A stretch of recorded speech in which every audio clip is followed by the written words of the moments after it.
Welcome to the weekly deep dive. If you're anything like me, you probably feel like the amount of information coming out at us right now is overwhelming. Between the AI breakthroughs, the stock market swings, crypto, and the general economy, I found myself reading endless newsletters and listening to podcasts, but barely retaining any of it. I was consuming information piecemeal and missing the bigger picture of how it all connects together. So, I decided to fix that. This podcast is my solution. Every Saturday, I sit down to synthesize the information and chaos of the week into one clear narrative. My goal here is really simple: to practice articulating complex ideas, to ground myself in what's actually happening, and to help you connect the dots without having to read the entire internet. This is a passion project. It's not about the views and it's not about the hype. It's purely about understanding. So, let's get into this week's synthesis. I want you to imagine opening your company's monthly server bill. You're expecting to see a routine operational expense, maybe a few $1,000s or perhaps 50 grand if you had a really heavy traffic month. Just standard software costs, But instead, you're staring at a line item for $500 million. $500 million gone in 30 days. It is truly staggering. And that is exactly what happened this past May to a client of an AI consultancy, as reported in the Rundown AI newsletter. The craziest part is that it wasn't a hack. There were no malicious actors and no hostile foreign states siphoning funds. It was literally just a complete failure to set usage limits on employee AI accounts. As I sit here today looking at this massive stack of sources from late May 2026, I'm honestly just faced with a glaring question. How on earth do you accidentally burn $500 million on software in a single month? It sounds mathematically impossible until you look at the actual plumbing of how enterprise artificial intelligence is functioning right now. So let's unpack this, right? Because our mission today is to synthesize these wild sources to uncover what I believe is the biggest disconnect in the world right now. We are watching a collision between a hyper-accelerating digital utopia and a physical economy that is fracturing. I've been saying this for a couple of weeks at this point, potentially months, but the news we hear is sort of painting a picture of pure AI abundance, but sitting right next to them, we have dire financial market warnings from strategists like Andy Constant, and amongst various other persons from the hedge funding side of things, warning that the physical world is cracking. The cognitive dissonance is incredibly real. So going back to that $500 million bill, how does that physically happen? We are looking at the sheer unbridled scale of unguarded AI deployment colliding head-on with highly capable, highly expensive models. The cost per AI agent request varies by a massive factor, sometimes up to a factor of 9, depending on the model you use. Anthropic's Opus 4.7, which is currently the gold standard for complex reasoning, is incredibly expensive to query. But the critical mechanism here is that it's no longer just humans typing single prompts and reading single answers. It's not a chatbot interface anymore where you ask it to write an email and it just goes back to sleep. The sources show a 30% jump in just the last 2 months in what are called tool calls. This is where an AI agent autonomously reaches out to use other software, searches databases, or performs cascading actions on its own. It's like leaving a taximeter running, but the taxi is a supercomputer driving in a continuous loop at the speed of light. You have employees telling these agents to solve massive logistical problems or rewrite entire legacy code bases. And without strict financial guardrails or hard stop, those agents will just run in a continuous loop. They will keep querying Opus 4.7 at maximum capacity, passing errors, trying new solutions, and pinging the server thousands of times a minute. The data backs this up entirely. There are now 5 times more AI-made changes reaching code commits without any manual human review. We are just giving these agents the keys to the car, the credit card for the gas, and telling them to drive until the job is done.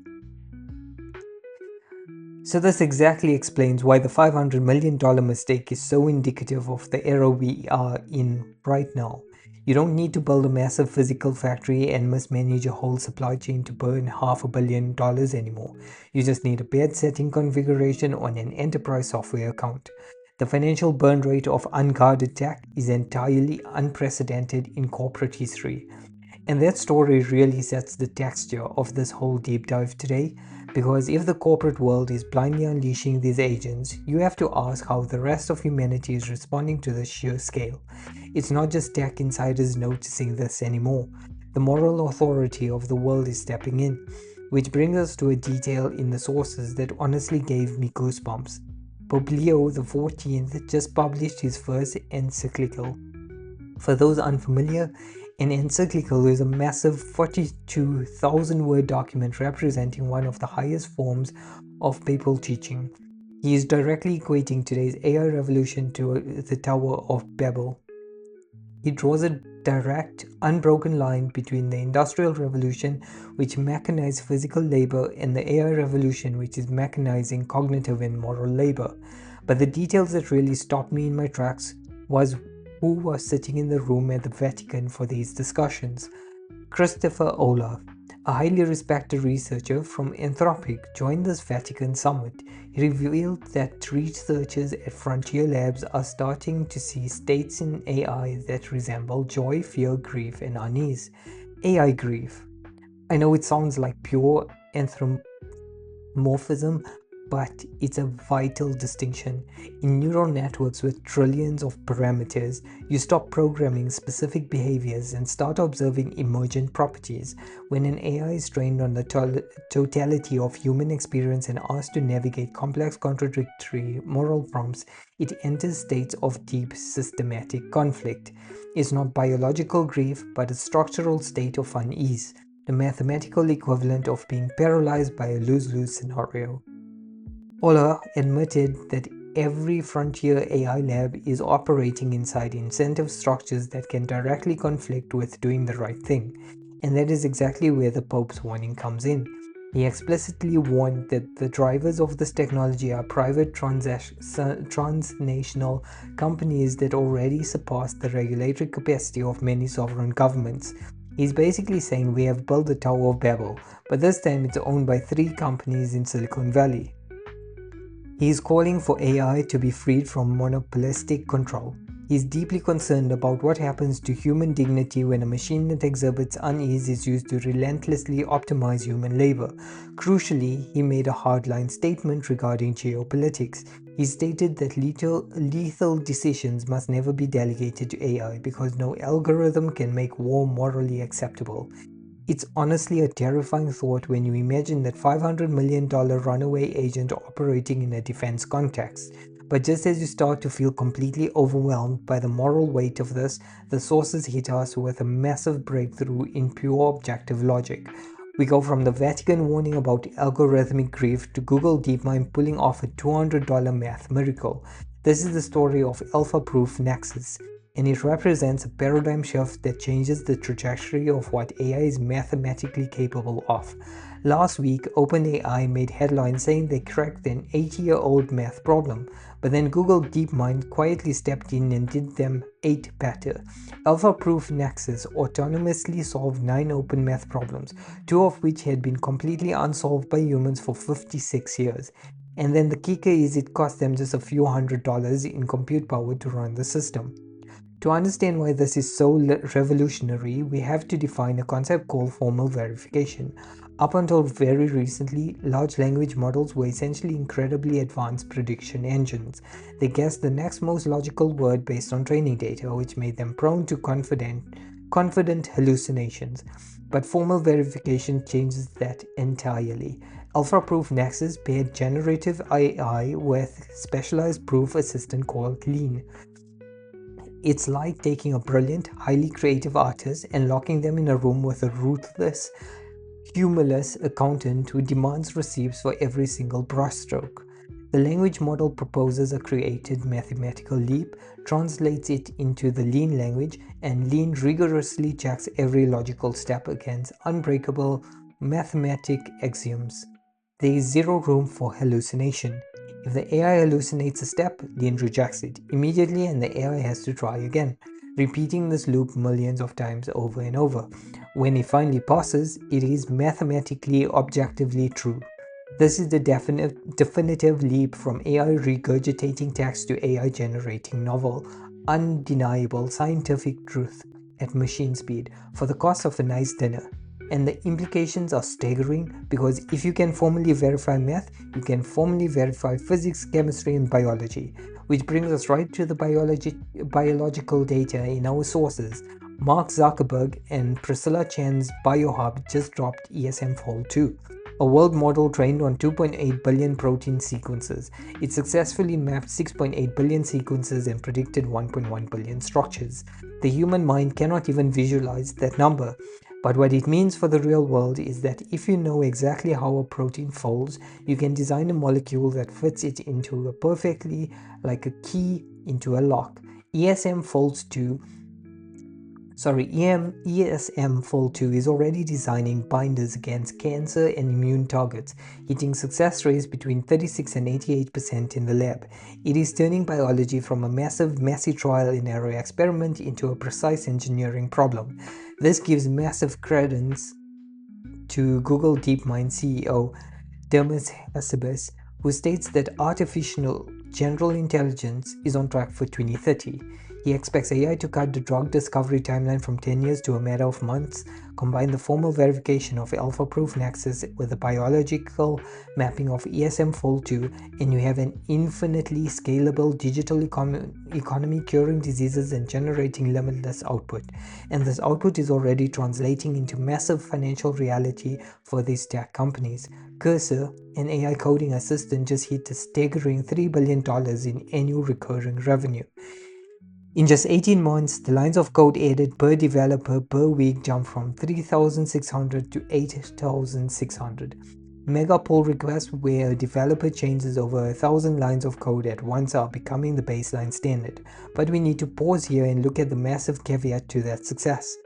This introduces the concept of structural inequality, which bridges us right back to the Pope's warning. The sources highlight that these productivity gains are highly concentrated. The top 1% of developers using these AI tools are now producing 46 times more code than the median active user. We are seeing a massive Gini coefficient inequality in pure productive capability. AI isn't making everyone a super coder, it is making a very small group of power users absolutely untouchable. If you provide basic B2B coding or operate as a standard software interface, you are in what strategists call the kill zone. Uber's CEO explicitly stated that for basic operational labor, the cost of AI is getting hard to justify. Power users are bypassing the middleman entirely, and basic digital labor is just being hollowed out. You see this hyper-financialized everywhere, even bleeding into the daily lives of developers. A Google developer was just charged with insider trading on the betting platform Polymarket. You have employees at frontier tech companies using early access to digital information to move global markets on unregulated betting platforms. Every single data point is a bet, so let's pull back and look at the picture we've painted so far. We have runaway agents burning $500 million, the Vatican warning about AI grief, AGI predicted by 2030, superhuman math, and power coders doing 46 times the work of their peers. It sounds like a cyberpunk utopia, but this is only half the story. That is the digital ceiling, but we have to look at the physical floor, because while Cursor is hitting $3 billion in revenue, the 30-year US Treasury yield just hit 5.2%. The cognitive dissonance hits you like a freight train. The digital economy is infinitely scalable, but the physical world is severely and brutally constrained. A 30-year Treasury bond is essentially an IOU for the US government.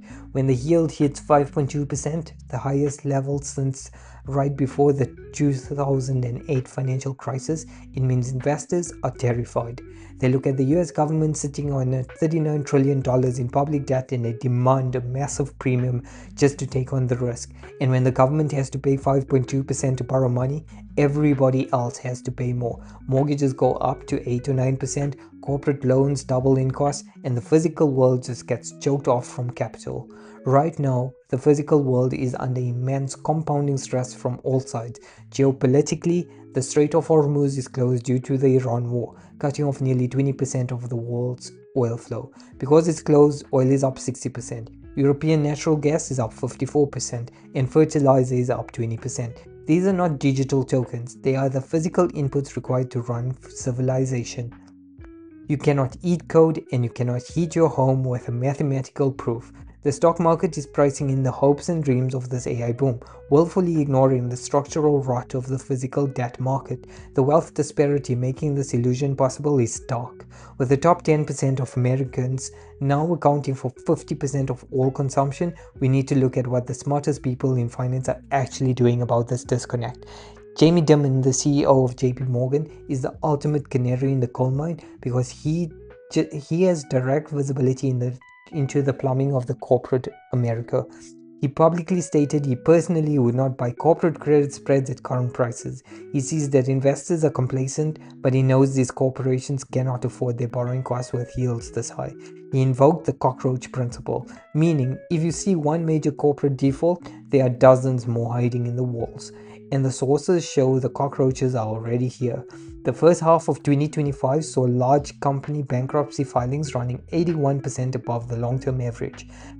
Dimon is warning that conditions today mirror the setups right before the historic crashes of 1973, 1982, 1994, and 2000. Michael Harnett at Bank of America has also turned incredibly bearish, with his proprietary indicator hitting a formal contrarian sell signal. Yet, Harnett isn't telling clients to dump stocks because he understands the psychology of a bubble. He believes the euphoria around the upcoming SpaceX and OpenAI IPOs will drive the market to one final irrational peak. He's basically saying the mathematical foundation of the economy is rotting, but the physical greed of the AI utopia is so strong it will create a final melt-up. Meanwhile, the Federal Reserve is caught in a devastating trap.